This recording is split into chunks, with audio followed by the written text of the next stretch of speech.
అది వ్యర్థమే, అది వ్యర్థమే. అలాంటి పనులు చేసినావంటే చేయకపోయినా ఒకటే అనేసి దేవుడు తెలియచేస్తా ఉన్నాడు. కాబట్టి నీకును నాకును భారం అనేది ఉండాలి. నీలో భారం ఉంటే నిన్ను ఎవరు చర్చికి పో అని చెప్పరు, నువ్వే నలుగురిని పిలుచుకొని వస్తావు.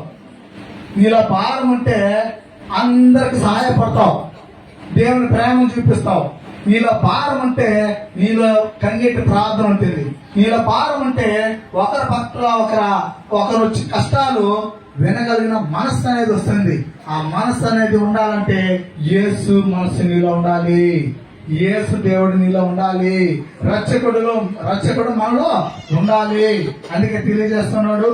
యెషయా రాసిన గ్రంథం 26వ అధ్యాయం 3వ వచనాన్ని దేవుడు తెలియజేస్తా ఉన్నాడు. యెషయా రాసిన గ్రంథం, ఎవరి మనస్సు నీ మీద ఆనుకొనో